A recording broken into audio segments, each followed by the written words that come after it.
The Electricity Act 2023 represents a significant step forward for Nigeria's power sector. It aims to improve efficiency, attract investment, and promote renewable energy sources. However, successful implementation requires careful consideration. Today, we'll delve into some key questions surrounding the Act. We'll explore how to ensure financial feasibility, demonstrate genuine state commitment, and achieve regulatory consistency. And I'm now joined by Pedro Omontuemhen, Partner, West Market Area, Energy and Utilities Resource Leader, PwC Nigeria. Thank you so much for joining me today. Thank you for inviting me. It's a pleasure to be here. All right. Well, we're seeing several levels of implementation of the Electricity Act 2023. Talk to us about the level of adoption so far and what gains you think have been recorded. Thank you so much. So once President Tinubu signed the act, I think most state governments went into action. I think one clear thing is important to note is that for the first time formally, we are now saying that electricity generation distribution is now a concurrent act as against an exclusive act. It means that both the state government and the federal government can play in this. So at the moment, Ondo State has commenced, and the Enugu State, so there are other states in the forefront, but they're actually a committee of commissioners of power, energy, as the case may be, they're actually now in regular meetings and engaging with the NERC. Well, talking about NERC, it retains its role as the apex regulator until individual states adopt the Act. That's Electricity Act 2023. And then they also continue to oversee interstate transactions and generation to distribution connections, also working in coordination with states to ensure a smooth transition. Talk to us about how this is coming. Okay, so the NERC has actually jumped into the forefront, and they are coordinating the activities between themselves and the various state governments. Following the meeting we had PwC last year, November, the NERC commissioners were there to say, look, we're willing to support any state that want to adopt the act.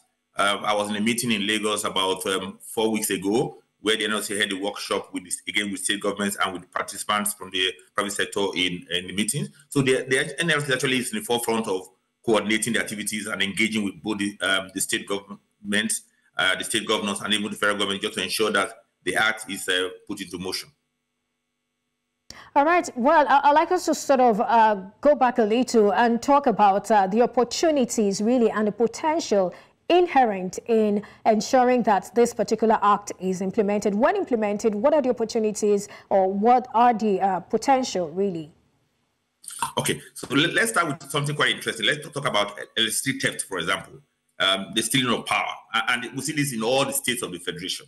The state government, they are closer to the people, they are closer to the consumers. Okay, instead of somebody from Abuja monitoring the whole Federation, what happens with this act is that once a state adopts the act and actually come up with laws, they can come up, for example, with electricity theft laws. They can monitor who is stealing power, and they can jail the person more effectively than someone sitting in Abuja and taking action. So just looking at the regulation alone, monitoring regulation, it appears that this act is done in a master stroke by giving the state the powers to do that.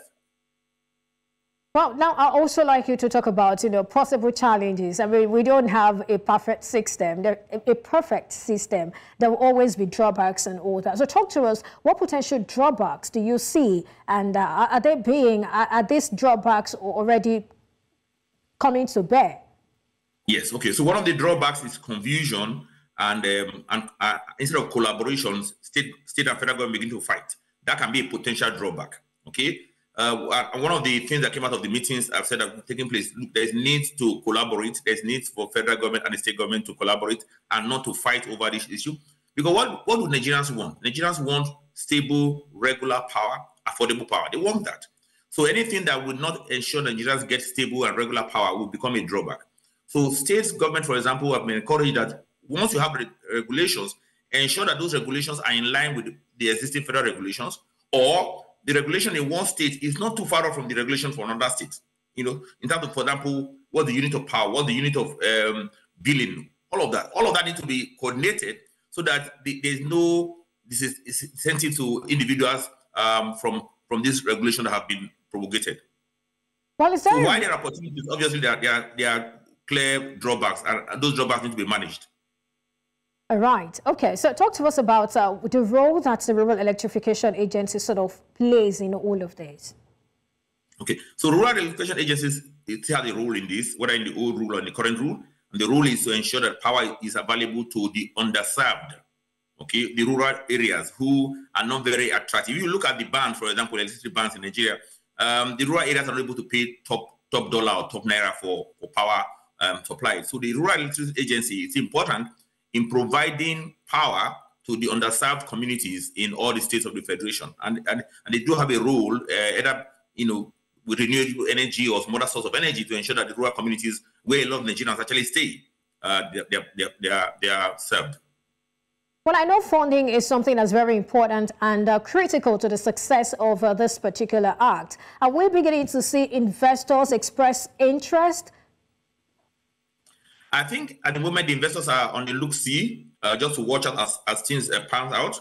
But I know investors are still very interested in the power sector in Nigeria. There's a lot of money to be made either in the generation or in the distribution of power. And what the investors are currently doing is just wait and see how the states and the federal government are able to sort out whatever disagreement may happen, and then before they start coming in. I see investors coming in, people are already making inquiries how they can play in the sector, particularly now that states can regulate the power used in Nigeria. Are you confident about this? Because we know that one of the challenges that has sort of plagued this sector is the dearth of investment in infrastructure. So how are we then sure that this new act will sort of spur some form of investment? Like you have already said that the investors are probably taking a wait-and-see sort of position. Okay, so let's use, for example, sorry to mention the name, Ibom Power. Ibom Power was owned by the state government. They produce generated power, but according to the old rule, they have to supply the power to the federal grid, okay, the national grid. Now, under the new rule, if an Ibom Power produces power, that power will be produced and supplied to the immediate environment, to the state first. So if you are an investor and you have done your due diligence, you are going to go into a state A, produce power in that state, and that power will be sold in that state. So you have immediate control over what you are selling, and you can immediately get the returns on your investment. So I think a lot of investors are going to be attracted to the sector because now they're going to look for states that can pay. So I see money coming into the system much more than before. Right. Now, while the new act sort of emphasizes decentralization, we are also cautious not to fall into the pitfalls that sort of characterize the industry pre-implementation of this act. Can you sort of highlight some of these pitfalls and how they can be avoided at this point? Okay, so I mean, the electricity does not come cheap. You know that electricity costs a lot of money. One of the major problems we had in the past was the electricity being seen as a social good, as something that is done by government for people and is done for free. So clearly, you need to be made clear to everybody, to all the consumers, that electricity costs money. And once you know that people are supposed to pay for the use of power, and then they become a bit more cautious in the way they use power. So I think that's one thing, that's one clear message that's been sent, that look, this costs money. But one thing we found out is that the general power is much cheaper than your own, like I would say, self-made power. You have your generators at home. Generator at home is very, very expensive. So joining onto the state grid or the national grid, the case may be, is cheaper for you than your own self-generated power. But power needs to be paid for. And I think that's one message that needs to be clear to all Nigerians. And I think that was a mistake from the past. Don't forget, we are transitioning from the old NEPA, where it was seen as a government-owned, government property belongs to nobody. But now, with individuals coming into the system, it's going to be seen as private investors putting their money, and therefore they need to have a return on their investment. You know, another thing is, I know when we talk about power, there is always that conversation around politicization and how that some of these investors may not necessarily have the manpower, may not necessarily even have enough funds and all. I mean, these were things that were identified as issues in the past. How are we going to ensure that these things do not happen now that the states are also in charge? I mean, the fact that the states are in charge doesn't mean they are probably going to automatically become good guys. Yes. Okay, so we do not expect all the state governments to have their own power plant and power distribution. We do not expect that. But we expect that the state will have done their proper due diligence. They know where they can play. They know what role they should play. There are some states that only will play in regulation. The other states that want to have the money that they can play in generation of power and distribution of power. So every state should do their own due diligence and then identify where they can play.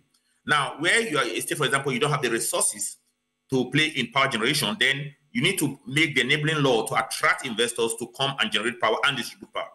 And that should not be politicized, because you want what is good for your society, for your people, and for your voters. So I will recommend that states, we've seen examples of that already happening, where we have power generators come in and they generate power and they distribute. So states just stay and play in the areas where they have competence and they have strengths. Well, thank you for saying that, because I was just wondering, I was looking at disproportionate distribution of investments and all of that, how that some states may not necessarily, investors may not see some states as viable and all of that, but thank you for that clarification. Absolutely, you're welcome. All right, so Pedro Omontuemhen, partner, West Market Area, Energy Utilities and Resources Leader, PwC Nigeria, just spoke to me. Thank you so much for your time. Thank you so much. It was a pleasure speaking to you. All right.